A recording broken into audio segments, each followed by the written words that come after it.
Hello, how you cats doing? Today, this is a kind of a different topic I'm gonna talk about today. I am going to. This is heavy. I am going to, and this is for your advanced spiritual people, right? It's for everybody, like I always say, but this is for your advanced because majority of the people, oh no, that ain't right. Oh, you ain't quoting that right. Oh, I ain't worried about that. Okay, this is what I've studied, retired, got plenty of time, ain't had a job in 40 some years, have made, had my own business working out of the house, so I've been able to sit and think, right? And first, what I'm gonna do is tie our spirit back up with the heavens and with God, okay? And and the first thing I want to do is tell you, before I get into all of that, I want to tell you a little about me. Okay, I told you I did my DNA test, found out the tribe that I came from. And from there did my mother and father, and both of my tribes told me that I came from the Nile Valley in ancient Egypt. Okay, so I always wondered who were these people, who was the smartest people on earth. I just wanted to know before I even knew. I just said, look, I see so much, all kind of different religions, Mohammed, this and that, and this, and Christianity, and that. Okay, I just want to know what the truth is. And I said, well, it was these people. It was ancient Egypt. Ancient Egypt was the ones, Nile Valley, Ethiopia, Kush, the Moors. These are the people in Africa that was the first. And that's where we got our knowledge from. So I said, okay, I'm cool with that, And I didn't know where I came from because the educational system in America seemed to be pretty bad of teaching us about our true history. So I said, well, let me study this on my own. I want to study these people. If they the smartest, I want to know. Okay, I found out everything about them, listened to it, and I noticed most of the black people were telling me more than the white people. White people was telling me a generic something. Oh, yeah, we was ancient Egyptian, it was us, and da-da-da-da-da. But when I listened to the black folks, they were giving me more detail about these people, right? So I was like, okay, I'm understanding a little bit more from the black people than I am from the white folks, in their philosophy. Nothing against neither one of them. I just want to know, okay? Just tell me the truth, okay? And see, a little about me. I found out that's where I came from. I came from my tribe. I don't know what happened there. I'm kind of a little fuzzy on that. But I know I came to America. Slaves, I don't know. I guess that's what they tell me. So I deal with that, right? And ended up in Tulsa, Oklahoma. That's where my parents went. Tulsa, Oklahoma. And I was raised up on Wall Street. Matter of fact, I was born on Wall Street at a hospital called Moat. Okay? So that was my history. Baptized in a church on Greenwood. That's what they called it. Black Wall Street is called Greenwood. That's where I was born at. And here's the I'm going to tell you a little story about this real quick. My mom used to always try to get me to be baptized, right? And I was like, oh, okay. I'm going to get baptized. You know how you are when you're a kid. They go into church. I got to go, get cleaned up, put nice clothes on. That was the system back then, right? So I'm doing that to make my mom happy. And and she kept telling me about it. Never made me. Never said, look, I want you to go get baptized. She never said that. She just left it up to me. I think I was about 4 or 5 or something like that, right? And one day I went in there and I said, I want to make my mom real happy. I'm going to do this. I'm going to do this. It's my shot. Everybody went up there. I saw kids go up there and they were like, well, I'm baptized and I'm this and I want to be this and that. Everybody like, yeah. I went up there when I decided to do it. They passed the mic down to all the people that wanted to join the church and be baptized and all that. They gave the mic to me, and I was like, I was just so pumped up. I was ready, wasn't nervous or nothing. All these people, right? These are elder people, right? This is in the '60s, and I said, I want to be baptized and I want to serve the Lord. And that mother didn't tell me that or nothing, right? She just told me, when you going to do it? And I said that, and those people, they just exploded. They were everywhere. I was like, whoa, okay, that was a nice little, it made me feel like I really did something, okay? I'm like, man, that must have been a good little speech I did. But come to find out, here's the kicker to this. Those people that was in that room was your Black Wall Street. Those were the people. They didn't kill them all. They ran them out and messed them up and didn't give them their insurance back so they could start their business again. They ran that out. But the place still stayed. You know what I mean? Some people moved out and all that, but a lot of people stayed in those churches. There's about 3, 4, 5 churches on Greenwood, right? On Black Wall Street. So, they just exploded. And I always thought that was a confirmation to me to say, wow, that must be really something. Boy, these are very wise people. They gave me the thumbs up. So I always carried that with me. So I said, God, if you real, and after all of this, because, they were patting my mom on the back, boy, everybody, they made, that day, my mom was a hero. You know what I mean? And I looked there, I'm like, wow, okay, they really like, boy, they were like, hey, sister, you are, boy, your kid is this and that. And boy, she was so proud. And I was like, yeah, that was cool. I really enjoyed that. But I took it a little deeper than that. And when I got home, I thought about it. I said, well, God, if you real, I want to know you. I want to hang with you. I want to know about you. You said if you wanted my wisdom, if I asked for your wisdom, you give it to me freely. So I said, yeah, okay, I did it. As a young kid, I did a lot of stupid stuff in life, but I never let go of that thought. You know what I'm saying? Never let go of that thought. And I grew up doing the same. Got married, had kids. I taught my kids, I raised my kids to where I said, God, I'm going to raise them to the best of my ability, and you let whatever spirit up in heaven wants to come down through these kids. So if they know it or not, they got the heavenly spirit in them. So, it is what it is on that. But here's my point, okay? I want to talk to you guys about the stories that you're hearing. The stories that you're hearing, okay? Like, we know that ancient Egypt had stories. Horus, Osiris, Isis, they had stories that they told us, right? And we know about the story. It was to help people. And it couldn't have been that they were so bad or they were worshiping demons, because the Bible didn't exist. So they didn't even have a chance to learn about demons and all that. It was what they created. They were the gods. They created all these stories, right? Then you see Christianity, the Hebrews and all of that. Okay, if the Hebrews left Egypt, and these people are family, to me, I don't see nothing wrong in what the Pharaoh did, is saying, I don't want the people to leave. Because if you leave, you're going to go through all these problems. They even said in their own words, 400 years of slavery, 400 this. But you're looking at a story told by the people. Okay? Well, what's the real story? We know that Egypt and the pharaohs were builders. They were great people. They came up with great knowledge. They taught Europe. They taught Plato, Aristotle, all of their great philosophers that we study in our schools today. That's what these people were. The Nile Valley had tons of knowledge. So, okay, we're listening to stories now.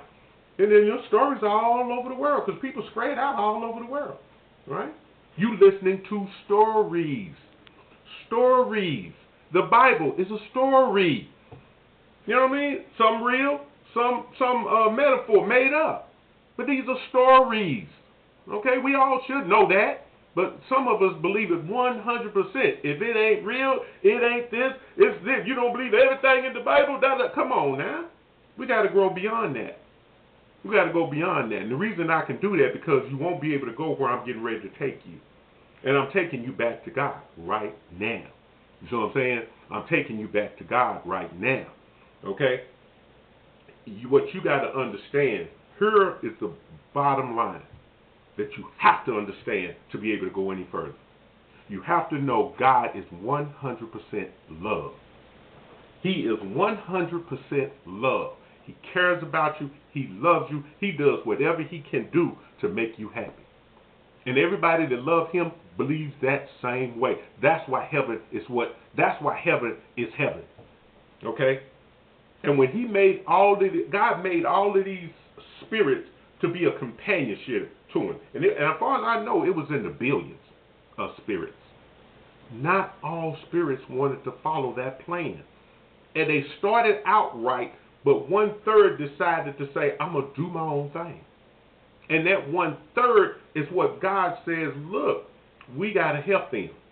The same arguments you see with the Democrats and the Republicans and the Arabs and the Israelis and the Africans and this tribe and this culture, that culture, these people, it's the same arguments. That's why God created this world. He created this physical world and created these bodies. And you heard in Adam and Eve's story that he walked and he talked with him. He told him, hey, what you want to name the animals? You can name the animals. You can do all of this. Just don't take this. Just don't take this apple. And he put that on the table to say, look, you have a choice.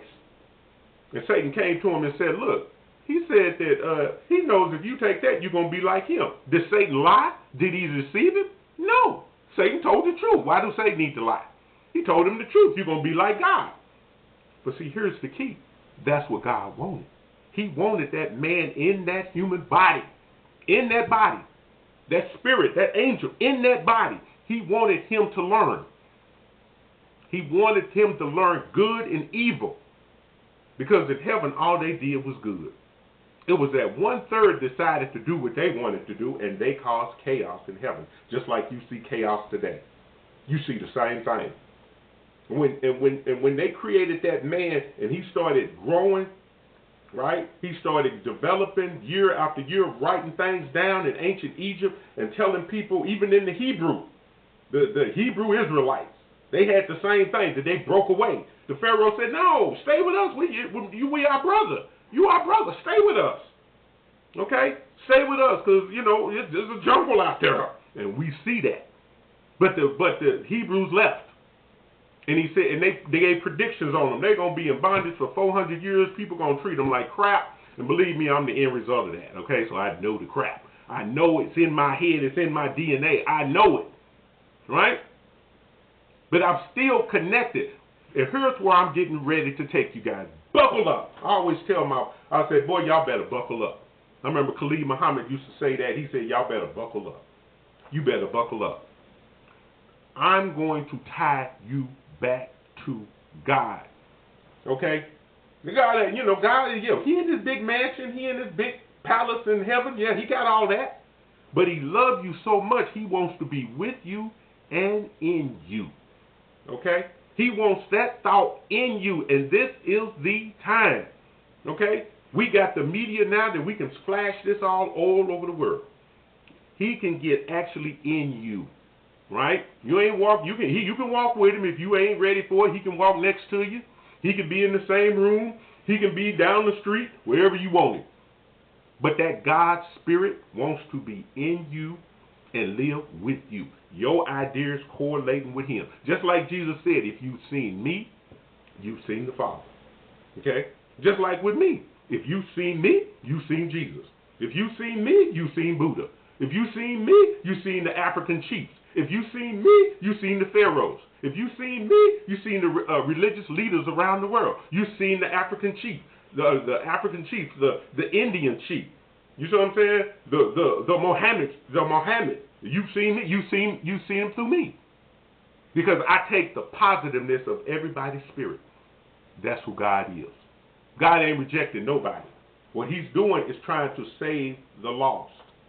He's trying to save that 1/3 decided, I don't have to do that. And this world is to wake you up to that fact that you're going to eventually want that, because you're going to get tired of that falling. They play money, they take money away, they do this, they have wars, they have rumors of wars, they play games, they play all kinds of things to manipulate what you're thinking. And God says, look, rise up to beyond that human nature mindset. You're listening to a story. The Bible is a story. It's a story that somebody told. Huh? Is it the truth? Is it 100%? And I'm like, okay, let me check the Bible. Yeah, a lot of that was written by ancestors. But then it kind of veers off. Oh, the slave is this and should follow their masters and all that. Then a lot of that, I go back to ancient Egypt and I say, wait a minute. Y'all got all that information out of Egypt, in the Nile Valley, in Ethiopia. Y'all got that out of there. So if that was the first, how did it change? It didn't. It was the scribe, the people that wrote it, the people that rewrote it, the people that made it added to the story, the people that took away from the story. You see what I'm saying? You learning from people. You learning people's story, just like you watch the internet, the videos on the phone, and they're telling you about, oh, God said this, and you are God's people, and you this and this. We all God's people. We know that, and we know black people are closer to God's people. God is true. When they said all that stuff in the Old Testament about God hated, God loved, that's not true. God is pure love. You hearing man tell you about God. That's all you're hearing. He's telling you, he's writing it down, what he thinks about God. Even our ancestors did that. Because they are learning and they're evolving it the whole time. But God allowed us to start from that baby level and evolve into the son of Jesus, the son of Muhammad, the son of the Indian chief, the son of the African chiefs, the son of the Arab chiefs, or the priests, or whatever. You know what I mean? Every culture around here have their people that people so-called admire. Okay? And that's who God deals with. God is also dealing with the oppressed and the people at the bottom, because that's where his heart is at, because he knows that shouldn't exist. The only way that exists because of the lies of what man has told. It's the stories. You know what I mean? God is love. When you go to heaven, they said, I said, well, what is heaven about when I was young? I said, let me investigate this. And you know the only way I knew how to get back to heaven, I started reading near-deaths. Near-death experiences to understand. And they kept saying the same thing over and over and over and over. It was the same story. They said when they died, they hit that level of love, and it was so strong that they couldn't, it was nothing to compare it with. That love of God was so strong, even the plants, you could see it in the plants, the water, the trees, everything had that love. It was just that much love in that. 1/3 of the angels in heaven said, look, I know God created this earth to get this son of God up out of here, but I ain't going down there. Now I'll help. I'll do whatever he asks. I'll go down there and help. But I ain't going in. The ones that's in this body signed on the dotted line and said, we're going to go in. And to me, I said I signed because I know I can get back up out of here. You know what I'm saying? I know that whatever happens to me, God got me, have to grab me by the hand, the head, or whatever, and pull me back up out of here and get me back home. I'm down here on a mission. I'm like a soldier. You know what I'm saying? And I would have thought, no, I wouldn't join the army. I'm not a soldier. I mean, if I had to fight, I would, but, I'm not really a soldier. Yes, you are. You're a spiritual soldier. Because you love God so much, you went with his plan, which is not to see one of these people fall and be eternally lost. And the only way you die in the spirit is that you're disconnected from God. And he don't want that to happen. So you constantly see this battle of good and evil constantly down here fighting for the souls of men. You know what I'm saying? Or the spirits of men. You want to be able to wake yourself up, tie back into that love. When somebody tell you God hated, God destroyed, God this, that's interpretation. Now, do God not have karma? What goes around comes around. What you put out there, you're going to get back. What you create is going to come into existence. That's God. You know what I'm saying? Now, you can mess that up and say something stupid. You can do something stupid. You can start a war with your neighbor. That's up to you. You got free will, but that ain't God. To get back to God, you stand on love. Do you be like somebody that's just always going to be super nice to everybody? No. You got human nature. You got human nature here as a shield to say, look, I can say yes or I can say no. You know what I'm saying? I can fight you. I can protect myself, defend myself, but I'm not going to start no trouble. I'm not going to start nothing if you don't start nothing. You know what I mean? You have that ability too, as you are able to be back connected with God. And all these young people, connect back in with God. It's time. It's time for you to rise up. Heaven is beyond your belief. When you come into the world, you lose your memory. Because of the density of this world, you lose your memory and you adapt to that body. That's the whole purpose. God wants people to come to him of his own true heart. You at the lower nature of your spiritual nature. This is the lowest nature of your body. And if you can defeat it down here, Look how strong you'll be over there. And God said in the Bible, in the Bible, it said He never asked the angel, come sit here at my right side. And why? It's not because He didn't love him. He just wants to trust you. He wants to know that you have what He has, which is love for your fellow man, for your fellow spirits. Okay? And Jesus was the first of many that did that. And now you got heaven full of sons of God and living super lives. You see what I'm saying? Heaven is a super heaven. That's what I call it. It was a super heaven before, but it was starting to be chaotic with that 1/3 not wanting to obey God's law. So God created this physical existence so the man could experience life, just like your sons and daughters experience life out there. They mad, upset, and going through trial and error, and after they go through all them trials and error, they go back to God. And that's what I'm saying you can do right now. Just come right back to God. God is just like you. He wants to be with you. He wants to know about you. He wants to know why you. Even when Adam and Eve, when the Adam sit there and took the apple, he said, why did you take the apple? Who told you? You know, he was nude and all that. He said, who told you you were nude? See, now other thoughts are coming in. Other ideas are coming in. You know what I'm saying? See, so you can say that ain't God. That's the fallen spirits. That's the fallen angels. They got into those bodies that God created. Now you see the chaos. Now you see the breaking away from Egypt. You're going to sit there and talk about your ancestors that gave you life and gave you knowledge and say they bad? How can they be bad? They had nothing else to go on. You see what I'm saying? That was them. They created that from the ground up. You know what I'm saying? They created life for us. If the Hebrews were mad and wanted to leave, they let them leave, and they gave them gold and silver. They ain't even gave us our 40 acres and a mule, even in America. Where's our reparations? So how can we sit there and judge that the Pharaoh was bad? And you're only talking one Pharaoh. It was hundreds of pharaohs there. That thing was thousands of years old, Egypt. And then from there you had the Nile Valley. Then you had Ethiopia. Then you had the Kush. Then you had other African nations all over Africa that was developed, educated. When y'all stole so-called slaves, y'all stole intelligent people. That's why they keep a cap over us. We like a atomic bomb that's almost ready to go off. It's like a heater, man. It's like, man, it's freezing out here, but these people keep it going on. They're entertaining. They got skills. They do stuff that's just beyond belief. And if you go ahead and educate them, you'll see us explode back to God. I mean, we already doing it. Our ancestors prayed. You always want to know what we did. What are these people? You go to Egypt and look at our mothers and fathers and ancestors in Egypt, in museums. You traded that stuff. You took it and put it in British museums. You did all of that. But at the same time, that was us. That was us. You say, well, what happened to the kids? Everybody said, what happened to the kids? What happened to, you know what I'm saying? Well, we found out. We had our old ancestors that did research and studied that stuff and tied us back in. You know what I'm saying? We all know now. We all know. Are we going to do anything? We're going to enslave people? No. We bringing heaven down to the earth. You know what I'm saying?